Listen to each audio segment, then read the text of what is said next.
सभी क्रियाएं व्यवस्थित हैं। आप सभी लोगों को मेरा अभिवादन है। आप लोगों की समय पर उपस्थिति ही इस कक्षा को आगे बढ़ाने में प्रमुख कारण है। न्याय दर्शन की कक्षा 21वीं पर है और आज हम न्याय दर्शन की जो प्रथम सीढ़ी है उसको संस्कृत में पाद कहते हैं। पाद यानी पायदान, पैर। तो प्रथम सीढ़ी आज पूरी हो जाएगी और इंदिरा माता जी का एक बढ़िया सुझाव है। एक सीट में हम एक क्लास रखेंगे, यानी नेक्स्ट क्लास रिवाइज के लिए। एक सीट में इसमें क्या क्या चर्चाएं हुई है, क्या विषय है, उस पे अगली कक्षा में इसकी समीक्षा करेंगे। फिर दूसरे पैर पे, दूसरे पायदान पे चलेंगे। प्रथम अध्याय में 2 सीढ़ियां हैं, 2 पैर हैं, 2 पाद हैं। तो आज प्रथम पाद समाप्त होगा। प्रथम पाद निर्णय तक व्यवस्थित होता है। अब तक हमने क्या पढ़ा है देखते हैं। और 2 बिंदु हमारे पास है, तर्क और निर्णय, आज पढ़ेंगे। तो पूर्व पाठों का थोड़ा स्मरण करते हैं, अब तक हमने क्या पढ़ा है।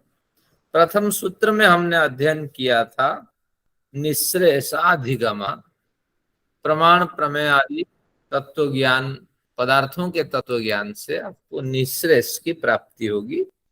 निःश्रेयस यानी परम और चरम जो प्राप्ति है, उपलब्धि है, उसकी प्राप्ति हो जाएगी। फिर द्वितीय सूत्र में उन्होंने हमें स्पष्ट कराया था कि उसका भी कुछ क्रम होता है। तत्व ज्ञान प्राप्त करने पर भी कुछ क्रम से आपको गुजरने से निःश्रेयस की प्राप्ति होगी। तो उन्होंने दुख, जन्म, प्रवृत्ति, दोष, मिथ्या ज्ञान आदि उनका उल्लेख किया था। पहले तत्व ज्ञान से मिथ्या ज्ञान की निवृत्ति, तो दुख, जन्म, प्रवृत्ति, दोष, मिथ्या ज्ञान। फिर इसके बाद दोषों की निवृत्ति, दोष यानी राग और द्वेष। फिर नहीं, द्वेष यानी सकाम कर्मों की निवृत्ति। तत्व ज्ञान से मिथ्या ज्ञान की निवृत्ति, मिथ्या ज्ञान से सकाम कर्मों की निवृत्ति, और सकाम कर्मों से प्रवृत्ति की निवृत्ति यानी राग द्वेष की निवृत्ति। फिर राग द्वेष की निवृत्ति से दुख, जन्म, प्रवृत्ति, दुख, जन्म, जन्म की निवृत्ति। जब राग द्वेष ही समाप्त है तो फिर जन्म की निवृत्ति, और जब जन्म की निवृत्ति हो जाएगी तो मुक्ति की प्राप्ति होगी। चरम परम जो साधन है, जो उपलब्धि है, वो आपके हाथ लगने वाली है। तो इतनी बड़ी यात्रा हम न चला पाए, इतनी बड़ी यात्रा पे हम न चल पाए, तो इतना तो हो सकता है कुछ तत्व ज्ञान हम प्राप्त कर सकते हैं। मेरे पास बजाज साहब बैठे हैं, तो उन्होंने आज बढ़िया सुझाव दिया कि न्याय दर्शन को पूरे पढ़ लेने से उनको लगता है, ये इनका तर्क है, आ जाएगा कि मुझे लगता है, इनकी भाषा में अगर कहा जाए कि कम से कम जो गलतियां हमसे अक्सर होती है, उन गलतियों में से कुछ गलतियों में तो हम सक्रिय हो सकते हैं, अलर्ट हो सकते हैं। कुछ गलतियों से हम अपने को सावधानी करा सकते हैं। तो इस तरह तत्व ज्ञान की ओर हमारी यात्रा हो रही है। तो हमारी फिर रुचि हुई कि प्रमाण प्रमेय आदि जो 16 पदार्थ है वो क्या है। तो क्रमशः हमने केवल परिभाषा का अध्ययन किया, क्योंकि शास्त्रकार 3 तरह के हमें उपदेश देते हैं। पहले लक्षण करेंगे और फिर लक्षण करके फिर क्या करेंगे कि उसके विस्तृत रूप से भेद का कथन करेंगे, फिर उसकी परीक्षा करेंगे। तो इस तरह क्रम में सबसे हमने लक्षण और भेदों से गुजरे, फिर परीक्षा आदि होगी। तो इस तरह क्रम में हमने प्रमाणों का अध्ययन किया। प्रत्यक्ष, अनुमान, उपमान, शब्द, ये 4 प्रमाणों का अध्ययन किया। फिर प्रमाण के बाद प्रमेय का अध्ययन किया। 12 प्रमेय है। अर्थ, मनः आदि का अध्ययन किया। केवल परिभाषा और उनके जो भेद संभव है उनका ही इतना इतना छोटा छोटा अध्ययन चला। तो प्रमाण प्रमेय संशय, संशय का भी अध्ययन किया। किसी एक के पदार्थ के निर्णय में आने वाले जो अनेक पक्ष हैं, दो पक्ष हैं या दो से अधिक पक्ष हैं, उनमें से किसको हम ग्रहण करें, तो संशय भी एक बड़ा पदार्थ है। और संशय हमने पढ़ा है कि ज्ञान का भी स्तर है। तो जैसे मिथ्या ज्ञान है, संशय भी एक ज्ञान है, फिर तत्व ज्ञान है। तो इस तरह ज्ञान के भी कई स्तर होते हैं। तो इस तरह संशय का हमने अध्ययन किया। प्रमाण प्रमेय संशय, प्रयोजन का हमने अध्ययन किया। छोटा छोटा प्रयोजन पहले हमारा होता है, और उस प्रयोजन की सिद्धि होने पर फिर एक बड़ा प्रयोजन दिखाई पड़ता है, फिर बड़ा प्रयोजन होता है। इस तरह हम प्रयोजन को बढ़ाते हुए चले जाते हैं और जीवन समाप्त हो जाता है, प्रयोजन समाप्त नहीं होता है। लेकिन हमारा जो परम प्रयोजन होता है वह जन्म न लेना, और जिस क्षेत्र से हमारी यात्रा हुई है, जिस स्थान से, उस स्थान पे पुनः पहुंच जाना, ये हमारा परम प्रयोजन है। इस उद्देश्य से हमें कार्य करना है, दूसरों को कष्ट नहीं देना है, और स्वयं को स्वस्थ रखना, बलिष्ठ रखना और आत्म कल्याण में लगाए रखना, ये प्रयोजन है। तो प्रमाण प्रमेय संशय प्रयोजन दृष्टांत में हमने पढ़ा कि किसी भी विषय को रखने के लिए जो भी आप उदाहरण देना चाहते हैं, वह उदाहरण बोधगम्य होना चाहिए। आपने जिस शास्त्र को पढ़ा है, जिन लोगों के सामने आपने विचार रखना चाहते हैं, उन लोगों ने अगर उस शास्त्र को नहीं पढ़ा, उस विषय को नहीं जाना, तो आप उस प्रमाण को न रखें व उस दृष्टांत को न रखें जो उनको समझ में न आए। तो इस तरह की बातें होती है। और अगर इस तरह आप क्या करते हैं ना, चालाकी करते हैं, तो कहीं ना कहीं धोखा होता है और इससे आपके बड़े पाप होते हैं। जैसे बच्चे जाते हैं जो कंप्यूटर पढ़ते हैं, तो क्या आपस में बात करते हैं बूढ़े लोग जो कंप्यूटर नहीं जानते हैं, इनको कंट्रोल एक्स करो। अब बूढ़ा तो समझता नहीं है, क्या कंट्रोल एक्स करें इसको। फिर कहो नहीं नहीं नहीं, इनको फिर कंट्रोल जेड करो, कंट्रोल जेड।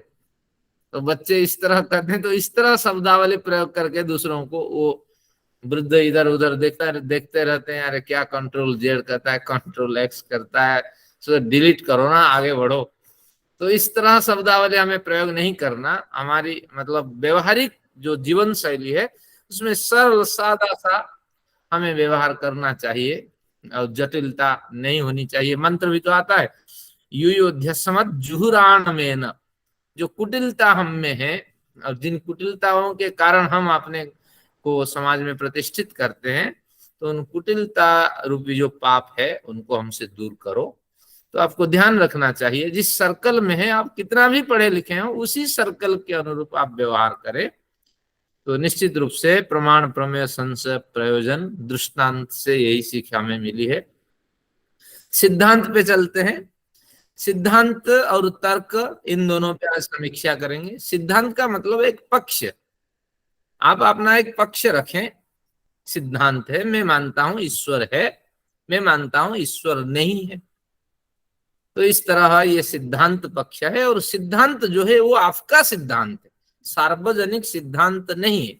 जब आप सिद्धांत रखेंगे तो फिर उसमें प्रमाण, तर्क और पंचावयव, अभी धीरे धीरे जैसे पढ़ेंगे उसको भी इंक्लूड करते जाएंगे। प्रमाण, तर्क और सिद्धांत, पंचावयव से फिर उसकी हम समीक्षा करेंगे कि जो सिद्धांत आपने रखा है, जो तर्क आपने रखा है, तो क्या सही है या गलत है। तो इस तरह क्रम होता है इसमें सिद्धांत में। तो प्रमाण प्रमेय संशय प्रयोजन 4, दृष्टांत सिद्धांत 6, अवयव का भी हमने अध्ययन किया, पंचावयव, किस तरह 5 अवयव। अपने विचारों को आप रखना चाहते हैं, विचार बिखरे हुए होते हैं, तो इनको श्रृंखलित ढंग से आप प्रस्तुत करें, क्या आप कहना चाहते हैं। तो प्रतिज्ञा आप रखते हैं, फिर हेतु, क्योंकि इसे हेतु प्रतिपादित करते हैं, फिर उसमें व्याप्ति लगाते हैं, फिर व्याप्ति लगा करके फिर आप क्या करते हैं, उदाहरण प्रस्तुत करते हैं, फिर उपनय उसमें प्रस्तुत करते हैं, के समान, जैसे आदि शब्दों के साथ, फिर निगमन लगा करके, इसीलिए लगा करके फिर अपना पक्ष आप स्थापित करते हैं। तो यहाँ तक हमने अध्ययन किया, कोई बड़ा अध्ययन नहीं किया। लेकिन जब आप पढ़ते हैं भाष्य ना, तब आप उब जाते हैं, अरे हमने कुछ पढ़ा, कुछ समझ में नहीं आया। भाष्यकार हैं जो टीका टिप्पणी लिखते हैं, कहीं ना कहीं तो आपने विचार देंगे, कहीं कहीं अच्छे विचार उनके हमें मिल जाते हैं, कहीं कहीं वो उनके उन्हीं शब्दावलियों में वो हमें घुमाते रहते हैं, तो हमें भी परेशानी होती है। तो इस तरह आपको घबराना नहीं, सूत्र पे ध्यान रखना। तो कितने 7 पदार्थों का हमने अध्ययन कर लिया है, एक बार फिर स्मरण करते हैं। प्रमाण, प्रमेय, संशय, प्रयोजन 4, दृष्टांत, सिद्धांत, अवयव, 7 पदार्थों का ज्ञान हो गया है। अब हमें 16 पदार्थों का ज्ञान हो जाने से तत्व ज्ञान हो जाएगा, ये हमारे गौतम जी कहते हैं। तो लगभग हम 40% तक पहुंच चुके हैं, तो इसलिए कोई चिंता नहीं है। हम यहीं से अगर ईश्वर हमें धकेल दें, हम त्रिशंकु जैसे लटके रहेंगे, तत्व ज्ञान तो हमारे पास ही दिखाई पड़ रहा है। चलिए आगे बढ़ते हैं। आज एक नया विषय है, विषय का नाम है तर्क, अवयव तर्क। आप सभी तर्क के लिए सूत्र संख्या निकालिए।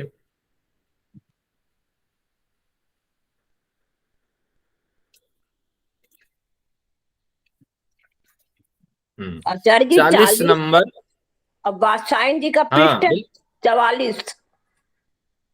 हाँ, एक पुस्तक में वात्स्यायन का पृष्ठ 44 है, मेरी पुस्तक में 92 है। बजाज साहब आपकी भी 92 होनी चाहिए। तो बाकी उदयवीर की भी आप देख सकते हैं। पृष्ठ संख्या सूत्र संख्या 40 से हमारा मतलब है। अब देखते हैं तर्क क्या कहते हैं, तर्क से हमारा क्या अभिप्राय होता है। तो बड़े तर्क हम सुन रखे हैं, तो तर्क शब्द का वास्तविक क्या अर्थ है, पहले सूत्र पढ़ते हैं। अभिज्ञात तत्वे अर्थे, लेकिन जब पढ़ेंगे संस्कृत में ये अवग्रह को और नहीं बोलेंगे। अभिज्ञाते तत्वेर्थे कारणोपपत्तित तत्व ज्ञानार्थ मुहस्तर्कः। एक बार और, अभिज्ञात तत्वेर्थे कारणोपपत्तित तत्व ज्ञानार्थ मुहस्तर्कः। पुत्रोत्सवम मन्यन्ते वैयाकरणः एकमात्रा लाघवेन। जो संस्कृत वाले हैं वो ये पंक्ति जानते हैं। ये प्राचीन भारत में एक परंपरा चली, बड़ी लंबी परंपरा चली, अभी तो चल ही रही है, कहीं कहीं टूट भी गई है। संस्कृत वाले ज्यादातर संधि करके लिखना पसंद करते हैं। क्यों ना, एक मात्रा लाघवे न, अगर एक मात्रा उनको अधिक न लिखना पड़े तो ये सुविधा उनको मिल जाती है। तो पुत्रोत्सव मन्यन्ते वैयाकरणा, जैसे संतान उत्पत्ति, पहली संतान उत्पन्न होने पर खुशी होती है माँ बाप को, तो उसी तरह वो खुशी अनुभव करते हैं। अरे देखो, अभिज्ञाते तत्वे अर्थे, इतने में अब हमने 3-4 जो अक्षर है उनको बचा लिया। अभिज्ञात तत्वे अर्थे हमने ऐसे लिख दिया। तो इस तरह वो परंपरा थी, और बड़ी क्लिष्ट परंपरा, आज टूट रही है ये परंपरा। आजकल जो संस्कृत पढ़ने वाले होते हैं वो इतने क्लिष्ट नहीं लिखते हैं, लेकिन है प्राचीन परंपरा हमारी, इसको तोड़ते हैं। अभिज्ञात तत्वे अर्थे, तत्व, तत्व हमें चाहिए, तत्व अर्थ हमें चाहिए, अर्थ यानी प्रयोजन। जो तत्व अर्थ है, तत्वनिष्ठ प्रयोजन है, जो सार है वो हमें चाहिए। लेकिन अभिज्ञात, अभिज्ञाते तत्व अर्थ है, जब तत्व अर्थ हमें मिला ही नहीं है, किसी भी तत्व हमारा हाथ नहीं लगा है, हम किसी भी तत्व तक हम पहुंच नहीं पाए हैं। क्या तत्व है? आत्मा नित्य होती है या अनित्य? ये जो आत्मा, जीवात्मा, एक देशी अणु परिमाण वाली आत्मा हमारे अंदर बैठी हुई है, इसके बारे में उदाहरण के रूप में मैं रखता हूं, इसके बारे में हमें जानकारी चाहिए। मन में विचार उठा, तो अभिज्ञात तत्व अर्थ, हमारे पास कोई साधन ही नहीं है ये आत्मा नित्य है या अनित्य है वहां तक हम पहुंच सके। तो अभिज्ञात तत्व अर्थ, भली भांति ये विज्ञात नहीं है, विशेष रूप से ज्ञात नहीं है, तो ऐसी स्थिति में इन विचारों को हमने ज्यों का त्यों रखा। फिर कारणोपपत्ति तत्व ज्ञानार्थ मुहस्तर्क। अब इतनी पंक्तियां पहले छोड़ देते हैं, यहां आते हैं मुहस्तर्क की जगह जब संधि हटा देंगे, उहा तर्क। उह यानी विचार, उ बड़ी ऊ की मात्रा, उह तर्क, तर्क की परिभाषा है उह तर्क, यानी विचार, बार बार विचार करना ही तर्क है। अभिज्ञात तत्वार्थ की प्राप्ति के लिए बार बार विचार करना ही तर्क कहलाता है। अब बार बार कैसे विचार करेंगे? न कारणोपपत्तितः, कोई ना कोई कारण हमें कभी ना कभी मिलता रहेगा। तो जो कारण जब जब मिल गया, तो उपपत्ति यानी प्राप्ति, कारण की जब प्राप्ति हो जाएगी, कोई ना कोई कारण हमारे हाथ लग जाएगा, तो किसी किसी कारण की प्राप्ति हो जाएगी, तो फिर कारण उपपत्ति होने पर, कारण की प्राप्ति होने पर वह तर्क का जो बार बार विचार किया जाएगा वो तत्व, वह विचार तर्क कहलाएगा। लेकिन तत्व ज्ञानार्थम, यह जो तर्क है तत्व ज्ञान की प्राप्ति के लिए, तत्व ज्ञान की प्राप्ति के लिए ही व्यवहृत होता है, व इसका उपयोग तत्व ज्ञान के लिए होता है। अब इसका अर्थ सरल भाषा में कहें तो ये हुआ कि जो अर्थ हमें भली भांति अभी, जो अर्थ जो प्रयोजन भली भांति हमें अभी स्पष्ट नहीं है, उस प्रयोजन की सिद्धि के लिए कारणों को ढूंढते ढूंढते जो भी कारण हमारे हाथ लगे, क्योंकि श्रम करेंगे तो प्रमुख कारण आपके हाथ लगेंगे, लेकिन आप सोचते सोचते बड़े कारण आपके हाथ नहीं लगेंगे, तत्काल नहीं लगने वाले हैं, और लगेंगे भी तो आप उनको ग्रहण नहीं कर पाएंगे।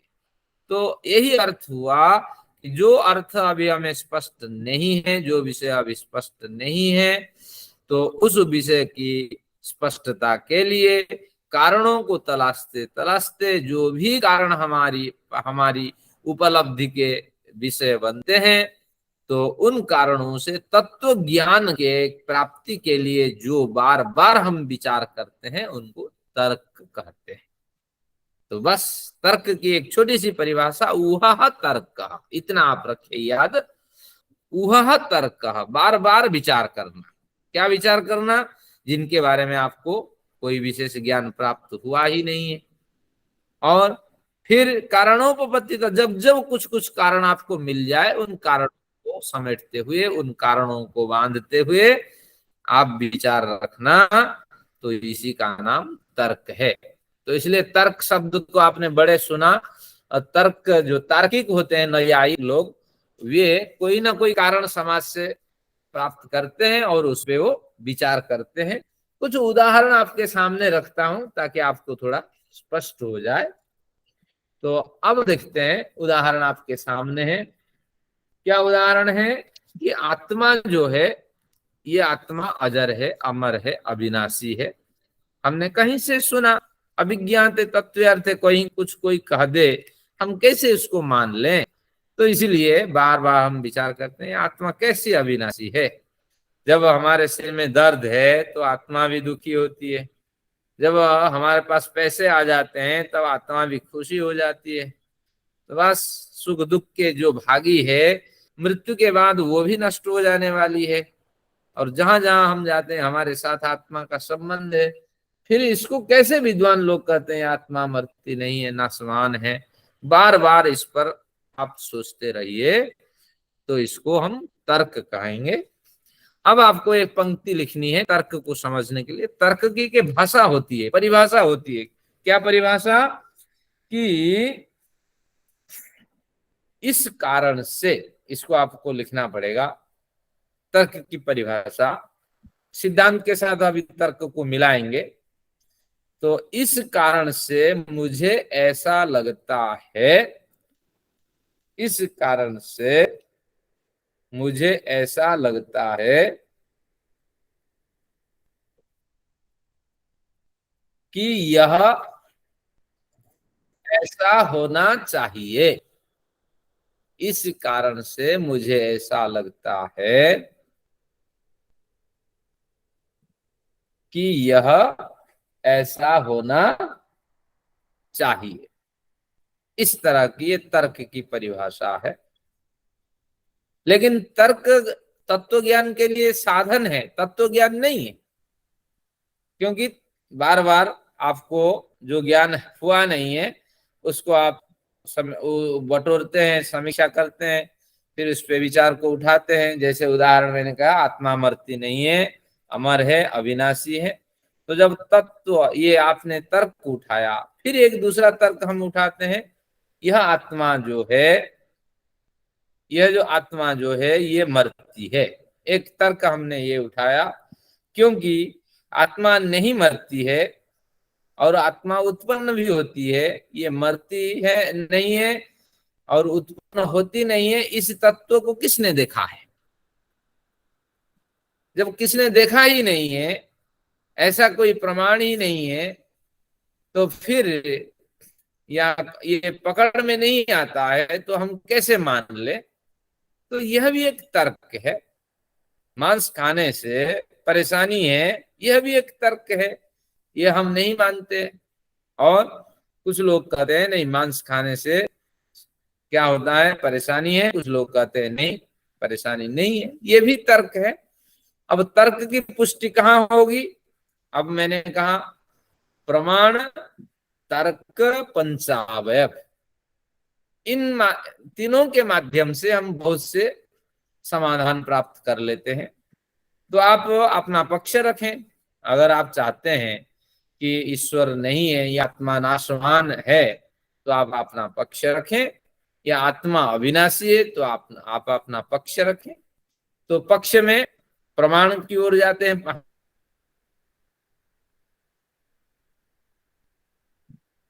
प्रमाण मिलते हैं, अनुच्छेत्ति अयम आत्मा, ये आपको छांदोग्य उपनिषद में मिलेगा, ये पंक्ति मिलेगी। अनुच्छित्तिरयम आत्मा, ये आत्मा जो है अनुच्छित्ति धर्म वाला है, अविनाश धर्म वाला है। प्रमाण हमें मिल गया। गीता को लीजिए, नायम नायम आत्मा भविता वा न भूयः, न अयम आत्मा भविता वा न भूयः, अजो नित्यः शाश्वतोयम पुराणः, ये अज है, जन्म नहीं लेती है, शाश्वत है, अनंत वर्षों से रहने वाली है, पुराण है, ये बहुत पुरानी है। तो इस तरह प्रमाण जब हमें मिल जाता है तो फिर हमारा जो तर्क था वो खंडित हो जाता है। अगर अनुकूल तर्क था शास्त्र के अनुकूल, तो उसकी पुष्टि हो जाती है। यही तर्क है। यानी जिसके बारे में हमने कुछ नहीं जाना, कोई कोई कारण कभी कभी हमें मिल जाते हैं उसके बारे में, तो उसको लेकर के जो ऊहापोह हम बनाते हैं, जो विचार मन में चलाते हैं, तो उन विचारों को हम तर्क कहते हैं। और उस तर्क से हम एक सिद्धांत गढ़ लेते हैं, और उस सिद्धांत को फिर हम जब प्रमाण और पंचावयव से टटोलते हैं, फिर निष्कर्ष हमारे हाथ लग जाते हैं कि नहीं नहीं, ये गलत है। इस तरह अब देखते हैं सिद्धांत और तर्क में क्या भेद है। हाँ, सिद्धांत जो हमने पढ़ा, सिद्धांत में ये कहा था, सिद्धांत कई तरह अधिकरण, इस तरह सिद्धांत था। सिद्धांत में उसका एक अपना पक्ष था, लेकिन वहां ये पंक्ति नहीं था।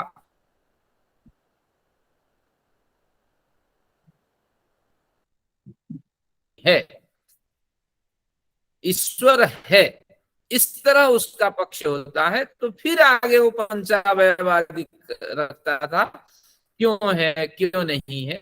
लेकिन यहाँ क्या है कि पहले ही वो क्या करते हैं कि पहले ही वो कारण बता देते हैं कि इस कारण से मुझे ऐसे लगता है, इस कारण से मुझे ऐसे लगता है कि ईश्वर नहीं है, इस कारण से मुझे ऐसा लगता है कि शब्द नित्य है, इस कारण से मुझे ऐसा लगता है कि शब्द अनित्य है। इसको थोड़ा लोक में स्पष्ट और कर देते हैं कि इस कारण से मुझे ऐसे लगता है कि हमारे सचदेव साहब जी जो हैं वो कई कक्षा में भाग लेते हैं, विवेकानंद को भी सुनते हैं, विश्वम जी को भी सुनते हैं, तो ये बड़े धार्मिक है। इस कारण से मुझे ऐसे लगता है कि ये बड़े धार्मिक प्रवृत्ति के हैं। तो इसी तरह किसी व्यक्ति को हमने देखा, कहाँ देखा, सत्संग में। तो मान लीजिए पुष्पा सक्सेना जी हमारे पास हैं, तो इससे पता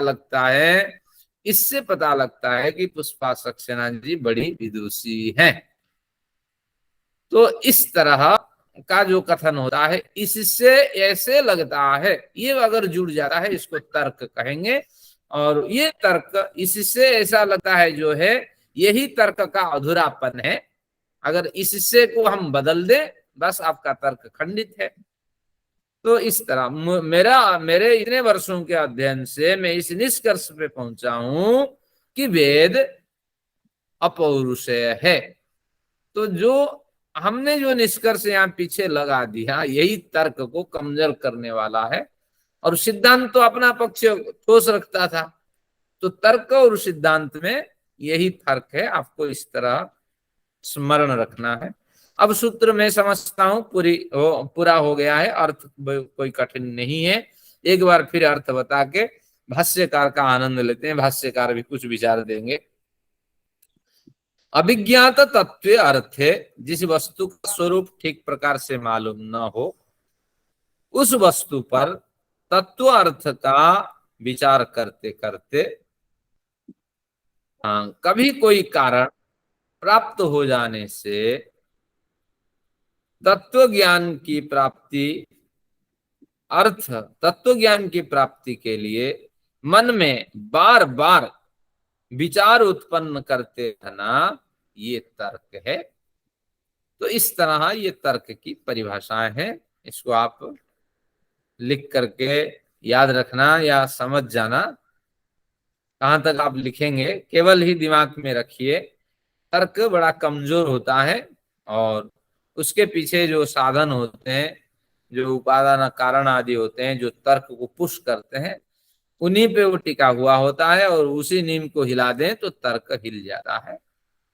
तो इस तरह जैसे मैंने कहा कि किसी दूसरे संप्रदाय वाले से पूछे कि भैया आप क्यों खाते हो, ये जानवरों की हत्या करके क्यों खाते हो, तो उन्होंने तर्क रखा, इस कारण से हम खाते हैं क्योंकि इनको न खाएं तो ये फसल, साग, सब्जियां सब खा के बर्बाद करेंगी और इनके जिंदा रहने से कोई प्रयोजन नहीं। अगर मुर्गे हो जाए 5,000 10,000 तो इनका क्या प्रयोजन है। लेकिन वो नहीं जानते भैया क्यों तुम पोल्ट्री फार्म करके इतना पैदा करते हो, क्या ईश्वर ने कहा है पैदा करने के लिए, तो फिर उनकी समस्या क्यों सामने लाते हो। जब पैदा ही करोगे तो फिर तुम ही खाओगे, अपना ही तर्क और अपना ही सिद्धांत, तो ये तुम खुद फंसोगे। तो इस तरह तर्क आप समझ में आ गया। आते हैं भाष्यकार को देखते हैं। अब अर्थ, भाष्यकार का अर्थ जो है वो अच्छा रुद्र आनंद जी, एक लेने के बात लिए पूछ होता है। सकती हूँ मैं आपसे हाँ इसी अवश्य। के रेफरेंस में? जैसे आपने ये तर्क दिया ना पक्ष में, हमने कहा कि उपनिषदों में भी आता है, इवन हमारे वेद मंत्रों में भी ये चीज आती है कि आत्मा विनाशी है। इसके विपक्ष में भी कोई बात आती है? वैसे मैं भी अपनी नॉलेज के लिए पूछ रही थी, विपक्ष के लिए क्या वो तथ्य देते हैं कि आत्मा नहीं है, मतलब अजर अमर नहीं है आत्मा? मतलब एक मन में ठीक सवाल है। आया ये वाला। हाँ बढ़िया है। तो एक व्यक्ति ने कहा मैं ईश्वर फिश्वर नहीं मानता। भैया साहब, ईश्वर फिश्वर इस चक्कर में मैं नहीं फंसता हूं। क्योंकि देखो दुखियों को दुख मिलता है, सुखियों को भी दुख मिलता है। और ईश्वर जो अच्छे पुण्य कर्मा है उनको भी दुख देता है और दुष्ट कर्मा को भी दुख देता है। तो ईश्वर होता तो कम से कम जो अच्छे पुण्य कर्मा है उनको तो बचाता। तो मैं ईश्वर फिश्वर नहीं मानता हूं। इस कारण से, इस कारण यहां लगाना पड़ेगा, मैं ईश्वर फिश्वर नहीं मानता। ये हो गया तर्क। अब इस तर्क की पुष्टि में प्रमाण चाहिए। अब प्रमाण तो कहीं मिलेगा ही नहीं। अभी निर्णय में पढ़ेंगे कि प्रमाण, हाँ निर्णय जो है वो 3 तरह के होते हैं। उस प्रकरण में और थोड़ा स्पष्ट करेंगे अभी क्यों करते हैं। तो जब प्रमाण हमें कहीं नहीं मिला तो फिर हम समक्ष में गए, कहीं ईश्वर है, कहीं प्रमाण मिलता है ना, मिल जाता है। बड़े प्रमाण मिलते हैं, कहाँ है, ईशावास्यमिदं सर्वम, ये आपको मिला। सब जगह ईश्वर व्याप्त है। लेकिन ईश्वर को अपना काम करने में रुचि है, मनुष्य को अपने काम करने में रुचि है। और अगर मनुष्य दुख पा रहा है तो इसके पीछे 3 वजह हो सकते हैं। ये तो आधि भौतिक दुख हो सकता है, एक प्राणी दूसरे प्राणी को कष्ट देता है, संसार में का नियम है संसार का, पैदा हो गए तो ये कष्ट तो मिलेगा। या आध्यात्मिक है, उसने उसको गाली दी है या कहीं परेशानी क्रिएट की है तो उसलिए वो मारा जा रहा है। और तीसरा कारण इसमें ये है कि उसका जो पूर्व जन्म के कर्म है, प्रारब्ध, वो भी इसी तरह निकले हुए हैं। तो इस तरह जब हमें प्रमाण मिल जाता है, ईशावास्यम इदम सर्वम। दूसरा देखिए, जस्य में हिम बंतो महित्वा, अभी आज हमने पढ़ा था, जो आत्मदा बलदा, जो आत्मा और बल को देने वाले हैं। और उपासते प्रशिशम जस्य देवा, देवता लोग जिसकी प्रशासन व्यवस्था की उपासना करते हैं, तो वही ईश्वर ही सुख देने वाला है, उसी के लिए हम नमन निवेदन करते हैं। तो इत्यादि प्रमाणों से हमें स्पष्ट हो जाता है ईश्वर कण कण में रम रहा है और वो हमारे किए हुए कर्मों का फल देता है। और अन्याय से अगर हमें कोई फल देता है तो उसकी भी वो भरपाई करने के लिए मल्टीप्लाई रेंज में वो तैयार रहता है। तो इसलिए ये सिद्धांत खंडित हो गया। और आपने जो प्रश्न रखा था कि अगर नास्तिक पक्ष का कोई तर्क है तो उस तर्क का कोई प्रमाण मिल जाए, तो ऐसा प्रमाण हमारे वेद में नहीं मिलेंगे। नास्तिक पक्ष हमेशा कमजोर होता है, लेकिन उसमें कोई वेद के प्रमाण नहीं मिलते हैं या शास्त्रों के प्रमाण नहीं मिलते हैं, और हमारे पक्ष में बड़े प्रमाण मिलते हैं, तभी तो हम सिद्धांत बना के चलते हैं। चलिए, धन्यवाद। आगे धन्यवाद। देखते हैं। भाष्यकार का जो कथन है केवल आनंद के लिए पढ़ते हैं, ये समझ में आए न आए क्या फर्क। आइए, अब भाष्यकार है, अभिज्ञायमान तत्वे अर्थे जिज्ञासा तावत जायते। जो हमने चर्चाएं कर ली है अभी तक, तो उसी को थोड़ा खोल देते हैं। अभिज्ञायमान तत्वे अर्थे, जो तत्व अर्थ अभी पता नहीं है, तो जिज्ञासा तावत जायते, उसको जानने की पहले जिज्ञासा उत्पन्न होती है। जानीय इमम अर्थमिति, उस अर्थ को मुझे जानना चाहिए, क्योंकि मैं क्यों नहीं जान पाया हूं अभी तक। अथ जिज्ञासितस्य वस्तु न व्याहतौ धर्मौ, जो जिज्ञासित वस्तु है, जिसको जानना चाहिए, उस वस्तु तक जब पहुंचते हैं, दो धर्म हमारे सामने उपस्थित होते हैं। क्या क्या? है या नहीं, ईश्वर है या नहीं, यह वस्तु है या नहीं, शब्द नित्य है या अनित्य है, यह आदमी अच्छा है या बुरा है। तो इस तरह दो धर्म सामने उपस्थित हो जाते हैं। विभागेन विमृशति, विमृशति का मतलब विचार करना है। फिर हम तोड़ तोड़ करके, संगति बैठा करके इन पे विचार करते हैं। किंग स्वेदित्था माहोस्वेन्नाइत्थमिति, क्या क्या यह इस प्रकार है या इस प्रकार दूसरे प्रकार है, इस तरह हम विचार विमर्श करते हैं। विमर्श्यमानयोर धर्मयोरेकम, दोनों विमर्श्यमान, विचार विमर्श करके प्राप्त दोनों धर्मों में से एकम कारणोपपत्तिया अनुजानाति, एक धर्म को विशेष कारण की सहायता से हम जानते हैं। संभवति अस्मिन, और दोनों में से कोई ना कोई तो निश्चित रूप से संभव होगा। दोनों जो सिद्धांत है गलत नहीं होंगे, दोनों में से कोई ना कोई तो ग्राह्य होगा। भले ही 100% स्वीकार्य नहीं है तो 5-10%, 20% पॉजिटिव में तो कोई आएगा दोनों मतों में से। ठीक है, फिर कहते हैं कारणम प्रमाणम, कारण को आप प्रमाण समझना, कि प्रमाण मिल जाने से जो दोनों धर्म सामने उपस्थित होते हैं जिज्ञासित वस्तु के, तो उनमें से हम एक को ग्रहण कर लेते हैं। तो हेतु रीति का, प्रमाण को आप हेतु माने, और उस हेतु के कारण कारणोपपत्तिया स्यादेव में तन्नेतर अदिति, तो उस हेतु को, कारण को प्राप्त करके हम निष्कर्ष पे पहुंचे, स्यात एवं, यही होना चाहिए, न इतर इति, ये दूसरा नहीं हो सकता। तो इस तरह ये इनके विचार हैं। हमने इनका भी अध्ययन कर लिया, केवल आनंद के लिए इसका अध्ययन करते हैं। तत्र निदर्शनम, उदाहरण देते हैं। जोयम ज्ञाता, कुछ उदाहरण वो भी देते हैं। योयम ज्ञाता ज्ञातव्यम अर्थम जानिते, तम तत्वतो भो जानीये जिज्ञासते, जो ज्ञाता है, ज्ञातव्यम अर्थम जानिते, जो जानने योग्य अर्थ है, जब वो जानता है ज्ञाता, तम तत्वतो भो जानीयेयम, तो उसको वो तत्व पूर्वक जाने ना। यानी न्याय दर्शन हम पढ़ते हैं, ऊपर ऊपर से क्यों पढ़ें, तत्व ज्ञान पूर्वक भली भांति समझ पूर्वक अध्ययन करें।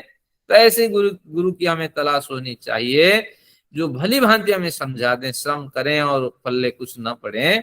तो इस तरह उन्होंने कहा, जो ज्ञाता ज्ञातव्यम अर्थम जानिते, जो जानने योग्य अर्थ को जानने के लिए तैयार बैठा है, तम तत्व तो भो जानियेयम, वह उस अर्थ को तत्वतः जानना चाहिए।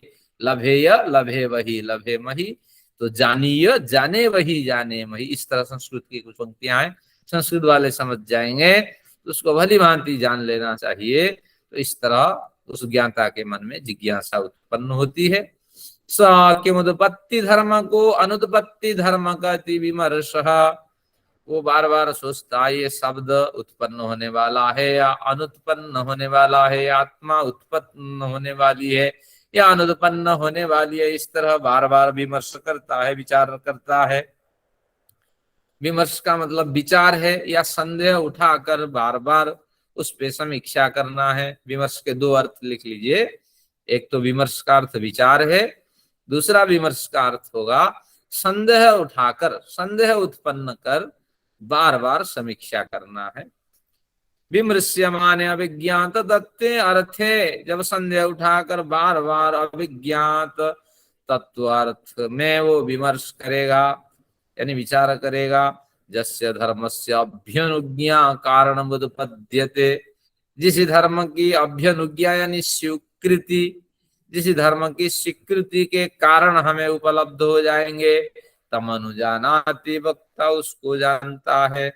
यानी अनेक कारण की वो तलाशता है, और उनमें से दो कारण की यहाँ कारण का उल्लेख किया है। अनेक कारण हो सकते हैं, उनमें से जो अभ्यनुज्ञा कारण उत्पद्यते, जो अधिक सटीक कारण हमारे हाथ लगते हैं, तो उसको भली भांति जानता है और उसी कारण से वो अपना पक्ष रखता है। इस कारण से मैं ये समझता हूं कि ये व्यक्ति क्या है, धार्मिक व्यक्ति है, या ये व्यक्ति शराब के दुकान से निकलने के कारण पता लगता है तो शराबी है।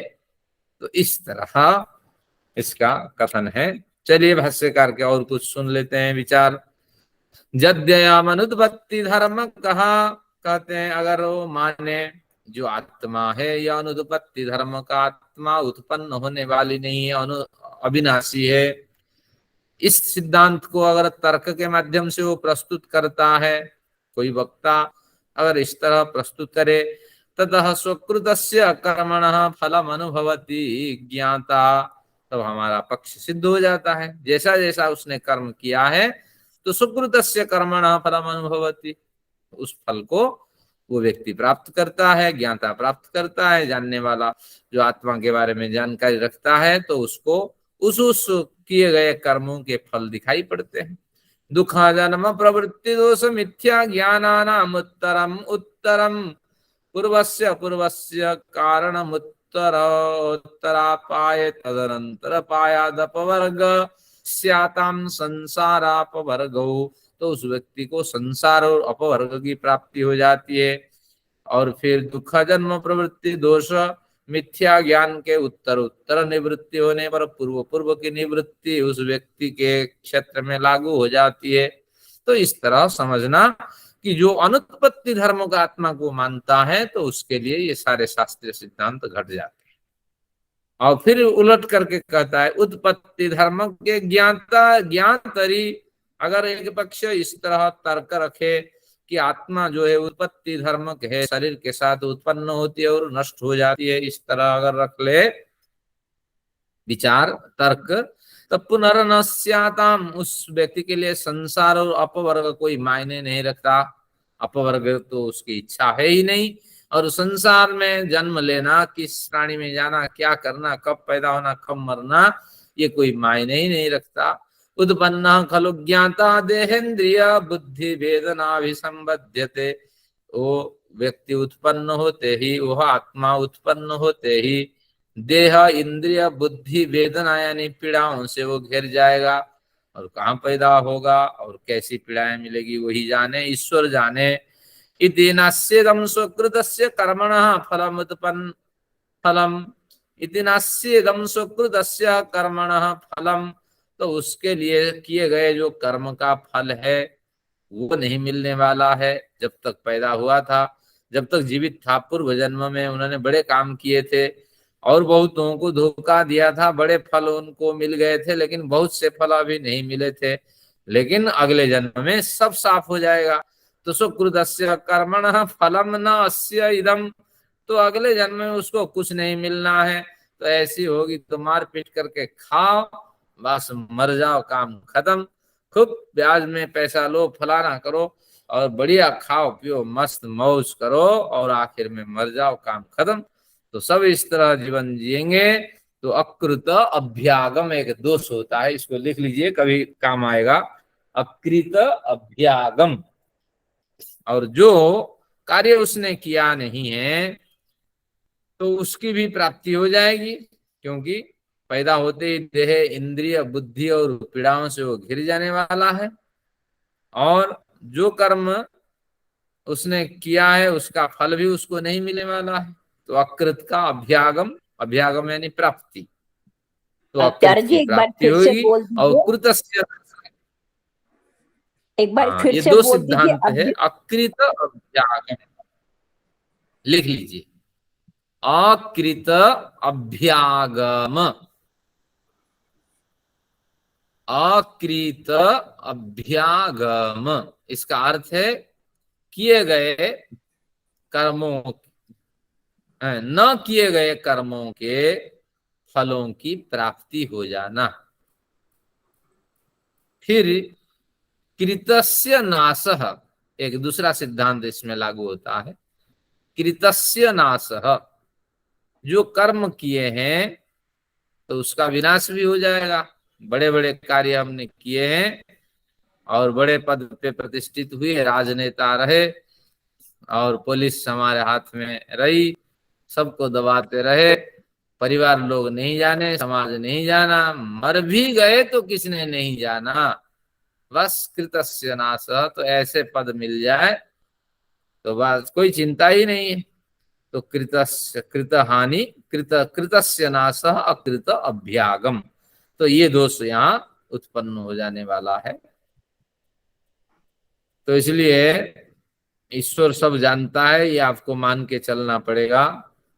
एक बड़े सत्यदेव चौधरी करके बड़े विद्वान थे दिल्ली विश्वविद्यालय के, उन्होंने बढ़िया लिखा है कि जब पुनर्जन्म पे उनका एक बढ़िया निबंध है। तो क्या लिखा उन्होंने कि जब मेरी मृत्यु हो जाएगी तो उस समय लोग मेरे चौथे में विद्वान लोग उपस्थित होकर के दुख व्यक्त करेंगे और कसीदे पढ़ी जाएंगी।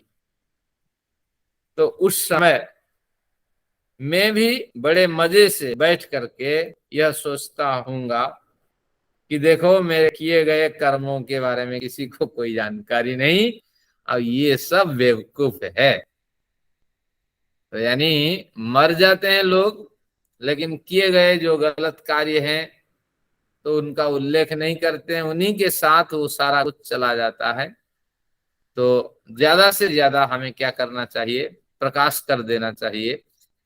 जीवित अवस्था में जब तक हैं योग्य व्यक्तियों तक इसको पहुंचा देना चाहिए। अपने आचार्य, गुरु, जो बड़े आदर्श व्यक्ति हैं उन तक पहुंचा देना चाहिए, कुछ उनका मार्गदर्शन ले लेना चाहिए।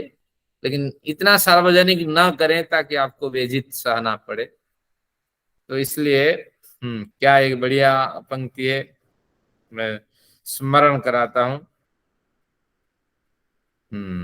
श्रुति स्मृति जपेन च, क्या है, स्मरण थोड़ी देर में आएगा कि इसको जो गलत कार्य है उसका उल्लेख करना चाहिए। नरो वै मुच्यते पापात् श्रुति स्मृति जपेन च। यानी पहले उल्लेख तो करना चाहिए, फिर विस्मरण हो रहा है।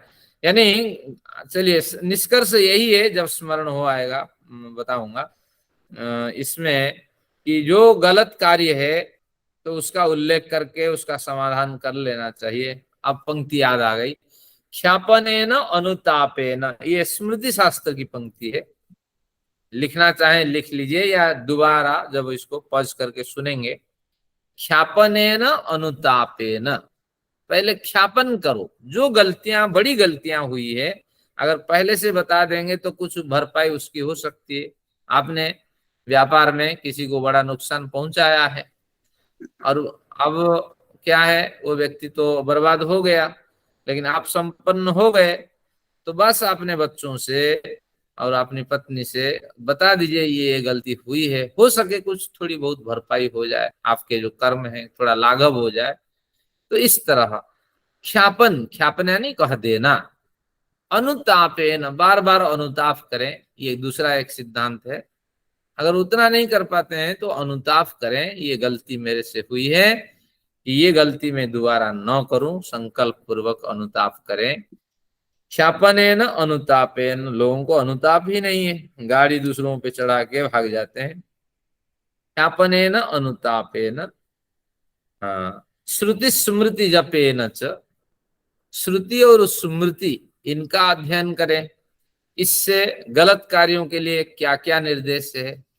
लोग इसका गलत अर्थ समझते हैं कि वेदों का पाठ कर लो, दूसरों की हत्या कर लो, वेदों का पाठ कर लो तो तुम्हारा कल्याण हो जाएगा, ये अर्थ नहीं। श्रुति स्मृति जपे न, श्रुति स्मृति का जप करें। जप यानी श्रुति स्मृति निकाल करके उनका समाधान वहां से ढूंढे। अगर आपको नहीं मिलता है कोई बात नहीं, जो इसमें जानकारी रखते हैं वहां तक पहुंचे, इसका कुछ निष्कर्ष निकाले।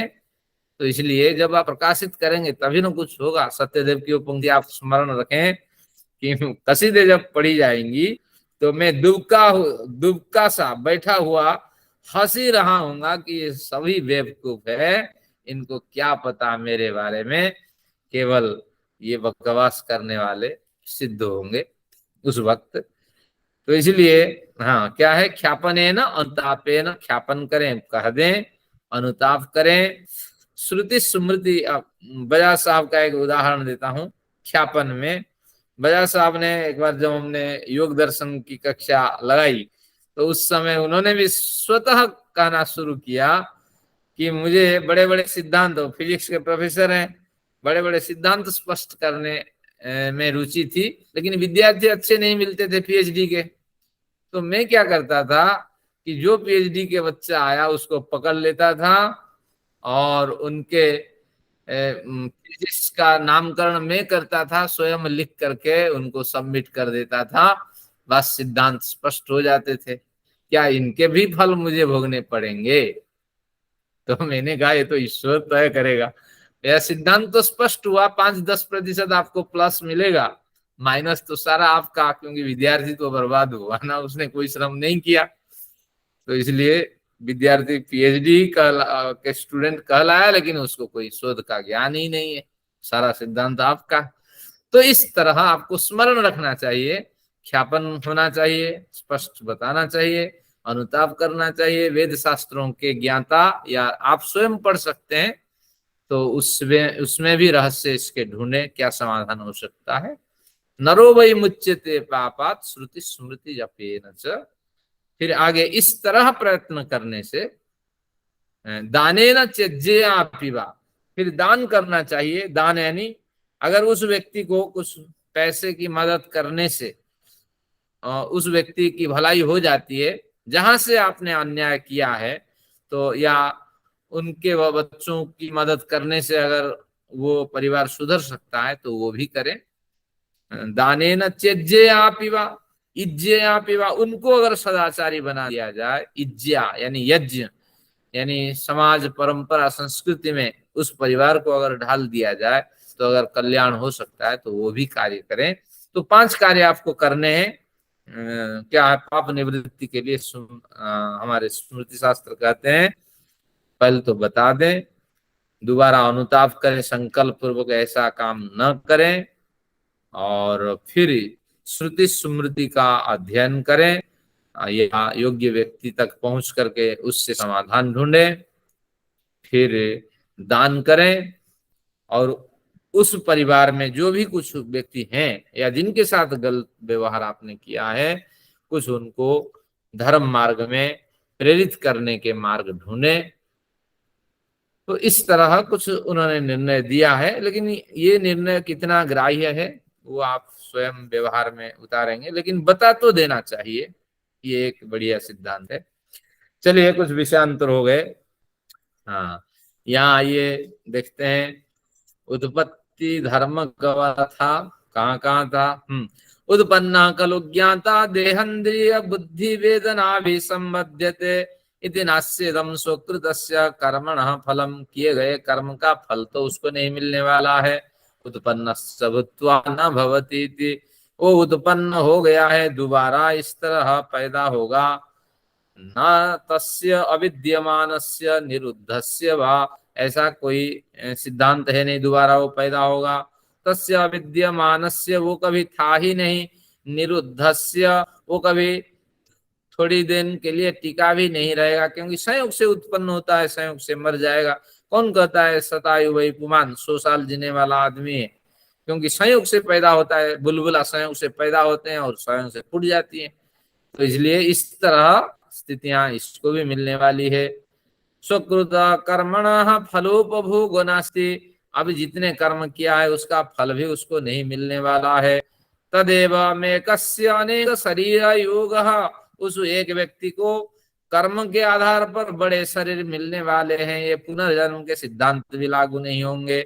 शरीरो वियोगस्यात्यंतम न स्यादिति, शरीर का अत्यंत वियोग यानी मोक्ष की प्राप्ति भी उसको नहीं होगी।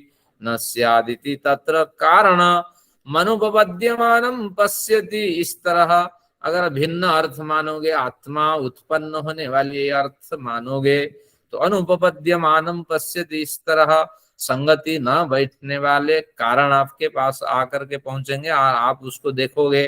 तन्नानुजानाति, आप उसको कभी न अनुजानाति, कभी उसको ग्रहण नहीं करेंगे और न ग्रहण करने वाले सिद्धांत को उस समय फिर आप अपनाएंगे। स्वयमेव लक्षणम उहस्तर्कः, इस तरह दोनों लक्षण आपके सामने है, विचार आप स्वयं करेंगे। इसी को हम तर्क कहते हैं। ये भाष्यकार की पंक्ति है। मैं सोचता था आज पूरा करूंगा, लेकिन यही समेट जाएंगे। चलिए भाष्यकार के कुछ विचार होते हैं, इसमें भी आनंद लेते हैं। कथम पुनरयम तत्व ज्ञानार्थो न तत्व ज्ञानमेवेति, उन्होंने कहा तत्व ज्ञान की प्राप्ति के लिए तर्क का उपयोग किया जाता है। सूत्र में इस तरह क्यों कहा? तर्क को तत्व ज्ञान आपने क्यों नहीं कहा?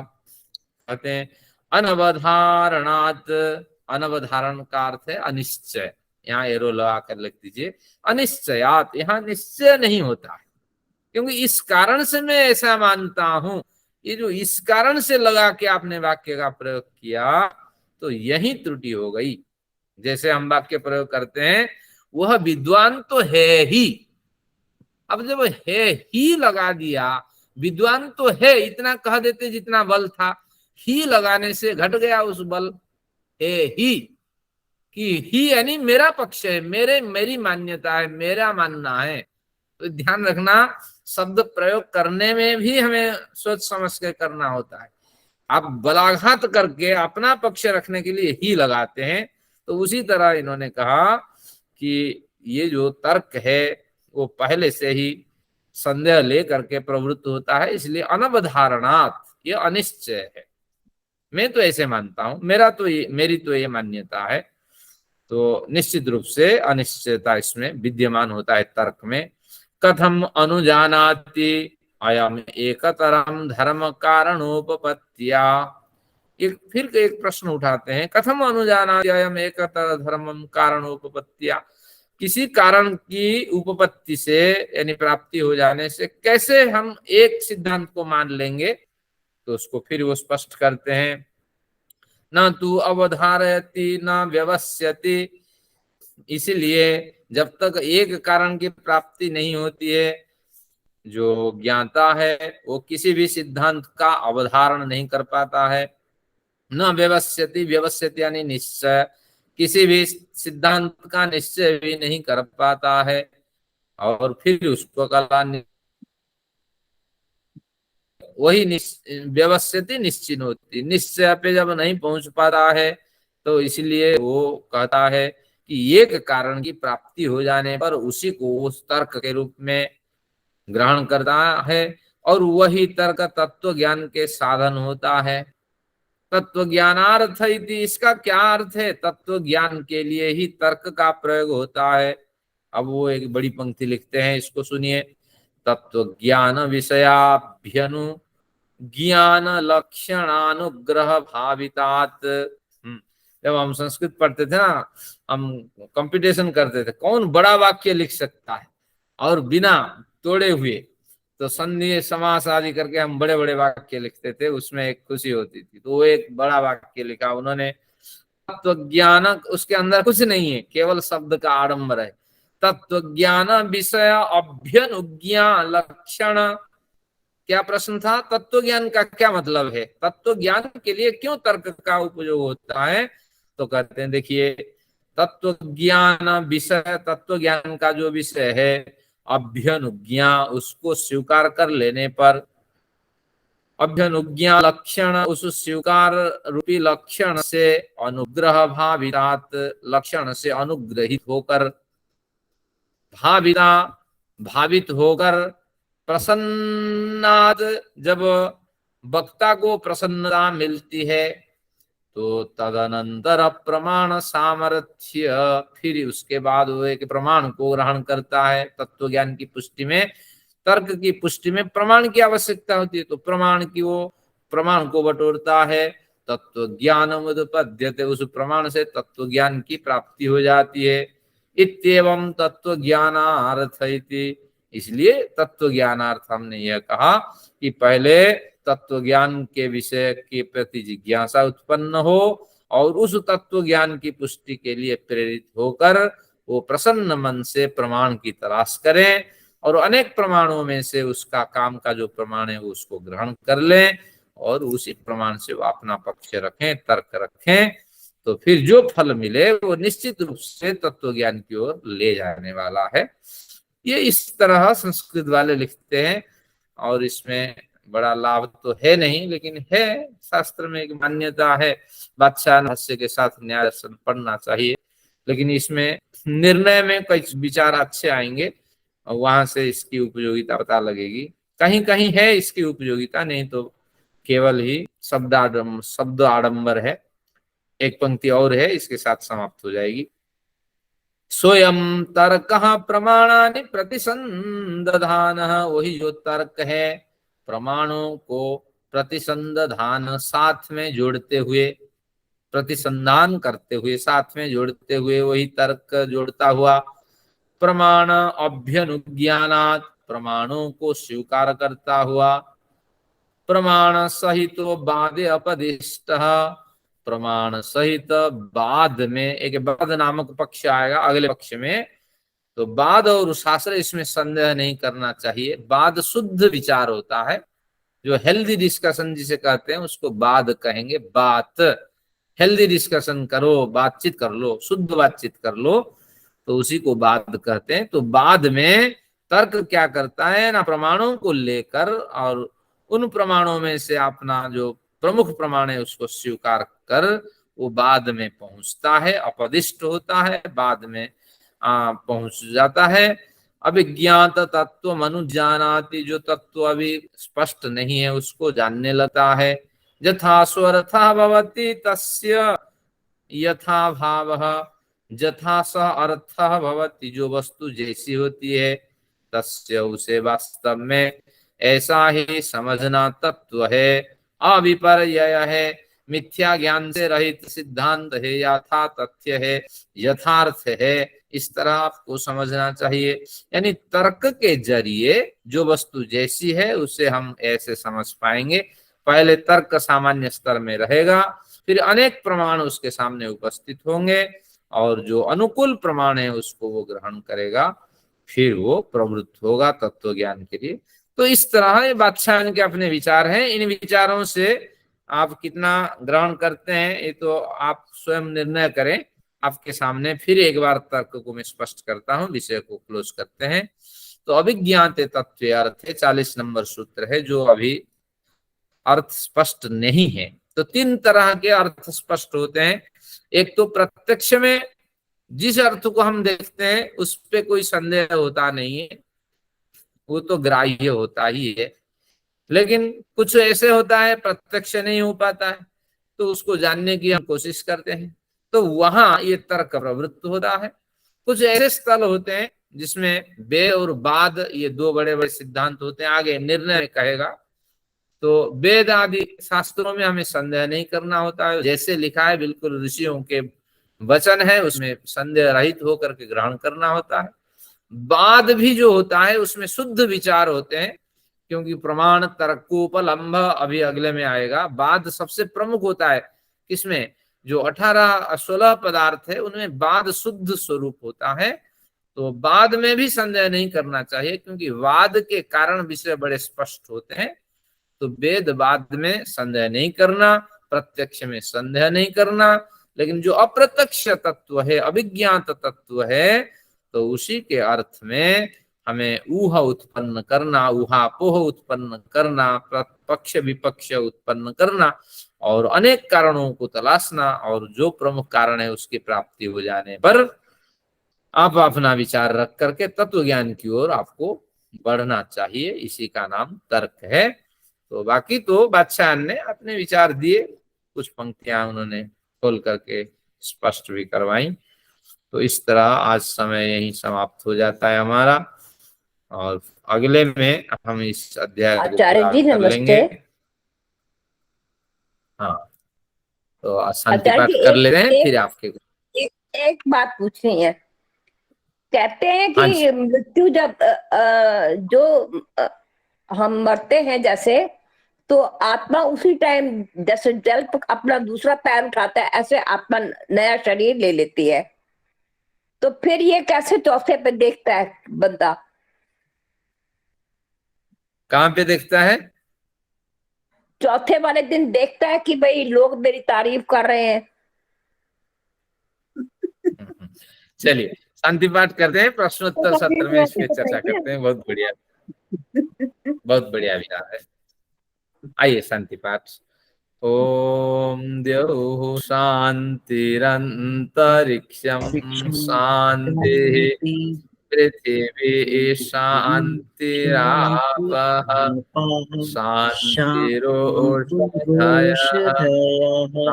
शान्तिः वनस्पतयः शान्तिर्विश्वे देवाः शान्तिर्ब्रह्म शान्तिः सर्वं शान्तिः शान्तिरेव शान्तिः सामा शान्तिरेति।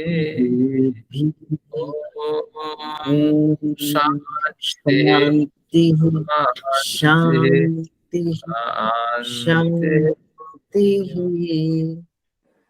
वैदिक अभिवादन सभी को, सप्तम नमस्ते। जिनको जाना है नमस्ते आचार्य जी, सबको नमस्ते। 10-15 मिनट में बैठा हूँ। एक प्रश्न आ गया है बढ़िया। आचार्य सत्यदेव चौधरी एक आर्य समाजी विद्वान रहे हैं और उनके बड़े ग्रंथ मिलते हैं, और उन्होंने मजाक से लिखा है कि किस तरह, क्योंकि आर्य समाजी जो विद्वान हैं वो बड़े सुलझे हुए होते हैं, इस तरह गलतियां नहीं हो सकती उनसे। तो उन्होंने मजाक के लिए लिखा है कि देखो बहुत सी गलतियां तो हमारे साथ है और चली जाती हैं, हम स्पष्ट नहीं कर पाते हैं, लेकिन आपको स्पष्ट कर देना चाहिए। तो ये सार्वजनिक कैसे हो, क्योंकि हमारे अंदर 2 गुट हैं, जो पौराणिक मान्यता को भी मानने वाले हैं और शास्त्रीय। तो जो शास्त्रीय मान्यता वाले हैं वो तो समझ जाएंगे सत्यदेव जी ये विनोद से लिख रहे हैं, ये विनोद परक लेखन है। बात बिल्कुल सही है, क्योंकि जब अगला शरीर आपका तय नहीं होता है तो ये शरीर छूटेगा ही नहीं, क्योंकि ये शरीर छूट करके जाएगा कहाँ शरीर। तो निश्चित रूप से आत्मा जो है अल्पज्य है, कुछ प्रहलाद ठक्कर कहना चाहते हैं? माइक खोलना पड़ेगा आपको। हाँ, माइक खोलेंगे तभी विषय स्पष्ट होगा। हाँ, आपका माइक म्यूट है। नमस्ते तो आचार्य जी, मेरा तो इस कोई तरह प्रश्न नहीं था, किसी ने जैसे लग गया होगा। हाँ, कोई बात नहीं, धन्यवाद। जी तो बढ़िया, हमारी वेद कुमारी आचार्य ने जी, स्पष्ट हाँ, कर दी। हाँ जी, मेरे को ना ये रखो। मैं पढ़ रही थी तो दो शब्दों का अर्थ नहीं समझ आया। शाब्दिक अर्थ जैसे कि समवेत और समवाय, इनका शाब्दिक अर्थ क्या होता है? ठीक है, समवेत यानी साथ साथ, अच्छा, साथ साथ साथ। होना। हाँ, और और समवाय? समवाय का मतलब है घुल मिल जाना। अच्छा, ईश्वर मतलब समवाय ऑलमोस्ट संबंध से, हाँ घुल मिल जाना। अच्छा, हाँ, ऑलमोस्ट सेम ही उदाहरण मतलब है दोनों शब्दों में। नहीं, उदाहरण आप कैसे? नहीं, अच्छा। हाँ, समवेत स्वर से संगीतज्ञ गाना गा रहे हैं, स्वर मिला के गा रहे अच्छा, हैं, तो ये अच्छा, तो अच्छा। परिश्रम पूर्वक मिलावट करते हैं समवेत में। और समवाय का उदाहरण है ईश्वर समवाय संबंध से संसार में व्याप्त है, यानी सब जगह समान है, सब काल में और सब समय। यहाँ प्रयत्न पूर्वक संगति बैठाई जाती है, वहां निष्प्रयास सब जगह ठीक है, व्याप्त होता है। ठीक है बहुत जी। धन्यवाद। कुछ और विचार रखें? क्या बढ़िया विचार वेद कुमारी जी की रही। यानी ये भी और थोड़ा स्पष्ट करता हूं, शरीर से आत्मा निकली, अब जाएगी कहाँ? आप सोचिए जरा, मन बुद्धि चित्त अहंकार ये सब ने हाथ खड़े कर दिए, इस शरीर में रहने लायक नहीं है, ये हमारे लिए अब जगह नहीं देने वाली है, हमें फंक्शन करने में इसमें सामर्थ्य है नहीं, मैटेरियल इसमें खत्म है। तो ये सब जा करके आत्मा के पास पहुंच जाती है, आपने सूक्ष्म शरीर में। और आत्मा को नए शरीर में जाना है, आत्मा के पास ऊर्जा थोड़ी है। आत्मा के पास केवल अपनी जो ऊर्जा है, पैकेट ऑफ एनर्जी, उसी के साथ वो आत्मा बैठी रहती है। अब फिर कोमे में चले जाए या निष्क्रिय हो जाए, ऐसी स्थितियां हमारी होती है। फिर जब नया शरीर, नया माँ बाप, नया आश्रय तय हो जाता है, ईश्वर स्पेशल फोर्स प्रयोग करता है, और जिसके कारण से रश्म्यनुसारी एक सूत्र वेदांत में आता है, फिर वो हमें खींच के ले जाता है कहाँ जाना है। और वहां जाने के बाद पूर्व संबंध हमारा खत्म, सूर्यंतो नापेक्षन्ते, ऊपर उठते हुए, सर्ग विच्छेद होते हुए, संबंध विच्छेद होते हुए, रिश्ता विच्छेद होते हुए, अब इनका भी हमें स्मरण नहीं रहता। फिर अगले में पहुंच करके किस हिसाब से हमारा जन्म होता है, अगर मक्खी कीड़े में होते हैं तो तत्काल हमें स्मरण होता है उस जन्म का, उस जन्म के हिसाब से व्यवहार करते हैं, और मनुष्य आदि में होते हैं तो फिर 5-7 साल हमें लग जाते हैं। तो इस तरह की स्थिति होती है। तो सत्यदेव जी का जो कथन था ये केवल विनोदपूर्ण था। धन्यवाद। चलिए, अगला कुछ अच्छा और आचार्य विचार हो। जी, जैसे आपने बताया है, आचार्य जी, अच्छा, कोई और पूछ रहा है? नहीं तो मैं पूछ लूं, जैसे आप कहो। हाँ, पूछें, कोई नहीं, आप पूछें। जैसे आपने अभी बताया कि आत्मा अजर है, अमर है, हमें ये मतलब हमारे पास सिर्फ वेदों का और हमारे जो ग्रंथ है उन्हीं से ही हमें ये सिद्धांत क्लियर होता है ना? और तो कोई इसके लिए स्पष्ट चीज नहीं है ना हमारे पास? सिर्फ हमारे जो नहीं, मेन जो ग्रंथ है, वेद, गीता, या कुछ और भी है इसके अलावा भी? नहीं, इसमें आपका तर्क प्रमुख होता है। तर्क भी यहाँ देखा जाता है कि अगर हम आत्मा को केवल, आत्मा की पुष्टि केवल करते हैं शब्द प्रमाण से, वेदों के प्रमाण से, तो कहीं कमी नजर आती है। लेकिन ऐसा नहीं है, क्योंकि तर्क भी वही कहता है कि एक व्यक्ति ने बड़े काम किए, गलत काम, अब बड़े गलत काम किए तो थोड़े से ही कष्ट मिले उसको। एक व्यक्ति ने, क्या बढ़िया उदाहरण है, हजारों लोगों की हत्या की, एक व्यक्ति ने एक व्यक्ति की हत्या की, तो बस सजा इतनी हुई कि एक व्यक्ति की बेरहमी से हत्या करने से उससे फांसी हुई, 1000 व्यक्तियों को मारने वाले को फांसी हुई। ज्यादा से ज्यादा क्या सजा दे देगी सरकार? फांसी होगी, दोनों की फांसी हो गई। लेकिन मन नहीं मानता, हजारों को मार करके उसको भी फांसी की सजा मिली, लेकिन एक व्यक्ति को मार करके भी फांसी की सजा मिली। ये ईश्वर की क्या व्यवस्था है! लेकिन हमारा मन करता है उसको तो क्या चमड़ी उतार करके हजारों को मारने वाले को चौराहा पे तड़पा तड़पा करके 10-15 दिन तक मारते रहना चाहिए, ऐसे मन हमारा करता है। तो ये जो सजा है ये तो ईश्वर देने वाला है। तो निश्चित रूप से आत्मा को अगर हम अविनाशी नहीं मानेंगे तो आत्मा फिर बार बार जन्म नहीं लेने वाली सिद्ध होगी। इस जन्म में जो वंचित कर्म है, हमें जो परेशान किया है उसने, तो वो कर्म फल फिर कैसे वो भोगेगा। तो इसलिए तर्क से भी सिद्ध हो जाता है, आगे निर्णय से भी सिद्ध हो जाएगा, कि पंचावय से भी सिद्ध हो जाएगा कि क्योंकि कर्म फल के कारण ही बार बार उसे जन्म लेना पड़ता है, इसलिए आत्मा अविनाशी है। ये है धन्यवाद। सिद्धांत। कुछ और विचार हो? आचार्य जी। हाँ जी, हाँ जी आचार्य जी नमस्ते जी। हाँ, ऐसा है ये जैसे ये आत्मा परमात्मा तो आध्यात्मिक विषय हो गए, और जैसे साइंस के अंदर है कि कुछ जो सिद्धांत है क्वेश्चन आंसर रोटी बनाऊंगा इसके बाद। वहां पर है सिद्धांत सिद्ध हो चुके हैं। जैसे पानी हाँ। का जो फॉर्मूला है H2O, मेरी भी तमन्ना। वो आदिकाल से चला आ रहा है और अभी भी है और आगे अनंत तक चलेगा। फॉर्मूला एक ही रहेगा। वो सिद्धांत और इस सिद्धांत में फर्क, मतलब ये सिद्धांत सिद्ध क्यों ना हुआ? जैसे और थोड़ा आत्मा का स्पष्ट करना परमात्मा का पड़ेगा। ही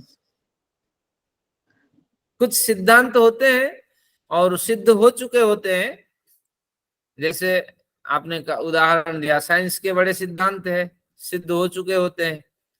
तो हमारे भी कुछ सिद्धांत सिद्ध हो चुके होते हैं, बहुत से सिद्धांत अभी सिद्ध होने वाले हैं। तो इस तरह विज्ञान भी दर्शन का एक अंश है, ये आपको मान के चलना पड़ेगा। बिल्कुल और बिल्कुल हाँ। धर्म दर्शन इतना व्यापक है, उसका एक क्षेत्र में विज्ञान समाहित हो जाता है। तो इसलिए ये सिद्धांत विज्ञान के भी सिद्धांत है।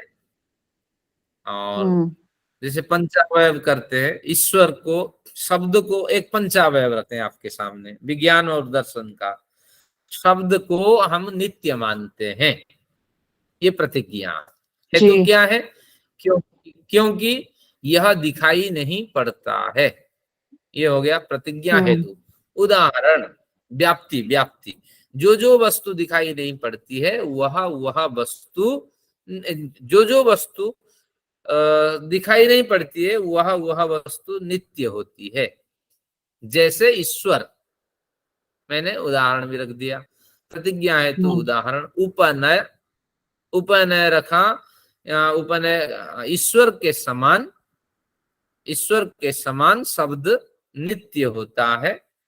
और फिर वो निगमन रख देता हूं कि इसीलिए ईश्वर के समान शब्द को नित्य मानना चाहिए।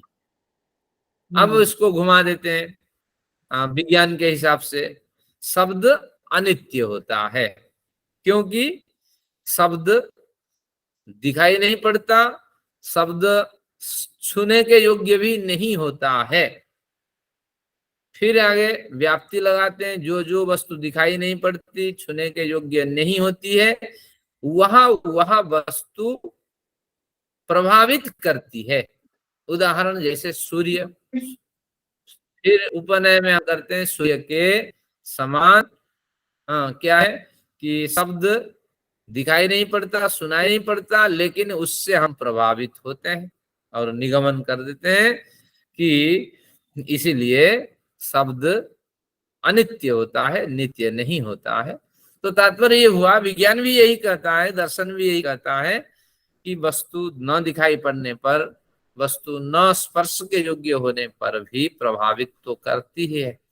तो इस प्रभावक के कारण हम उनको मान लेंगे कि उनकी सत्ता है, उनका अस्तित्व। तो इस तरह ठीक, बड़े सिद्धांत सिद्ध हो चुके हैं और बड़े सिद्धांत सिद्ध होने वाले हैं। और हम सबके भी एक अलग अलग सिद्धांत है अनुभव के आधार पे। ऋषियों के भी अलग अलग सिद्धांत हैं। जैसे जैसे हम अध्ययन करेंगे, हमारे परिस्थिति समझ के हिसाब से हम भी कुछ थोड़े बहुत सिद्धांत लेके चलेंगे। तो इसलिए सिद्धांतों की संख्या भी सीमित नहीं है और सिद्धांत की समाप्ति भी नहीं हुई है, क्रमशः चलती हुई चली जाएंगी। जैसे आपके एक सिद्धांत है, आपकी दिनचर्या कैसे होनी चाहिए, आपके समय के अनुकूल आपने बांट रखा है, सबने एक एक सिद्धांत बना रखा है, दिनचर्या हमारी ऐसी होनी चाहिए। तो यही सिद्धांत है। धन्यवाद। आचार्य जी धन्यवाद जी। हाँ, नमस्ते। आचार्य जी नमस्ते। हाँ नमस्ते। जितना पढ़ते हैं हम जितना पढ़ते हैं उतने में उलझ जाते हैं। मुश्किल ये है कि जितना जितना ज्ञान बढ़ता जाता है ना उतना उतना उसमें उलझ जाते हैं, उलझने की बजाय। मेरे साथ हाँ, चलिए बढ़िया सुझाव है। धीरे धीरे इससे फिर आप उबर जाएंगे, कोई ऐसी बात नहीं, निष्कर्ष मिलेंगे, सार तो मात्र ग्रहण करना है। चलिए आज से हम सिद्धांत बनाते हैं, समय पे आएंगे, समय पे जाएंगे और शास्त्रों को गंभीरता से सुनेंगे। तो ये हमारा सिद्धांत है। सत्र समाप्त करते हैं। सर्वेभ्यो नमः, सर्वेभ्यो नमः। सबको सब प्रेम, फिर मिलेंगे। नमस्ते। सबको नमस्ते जी। नमस्ते जी, नमस्ते।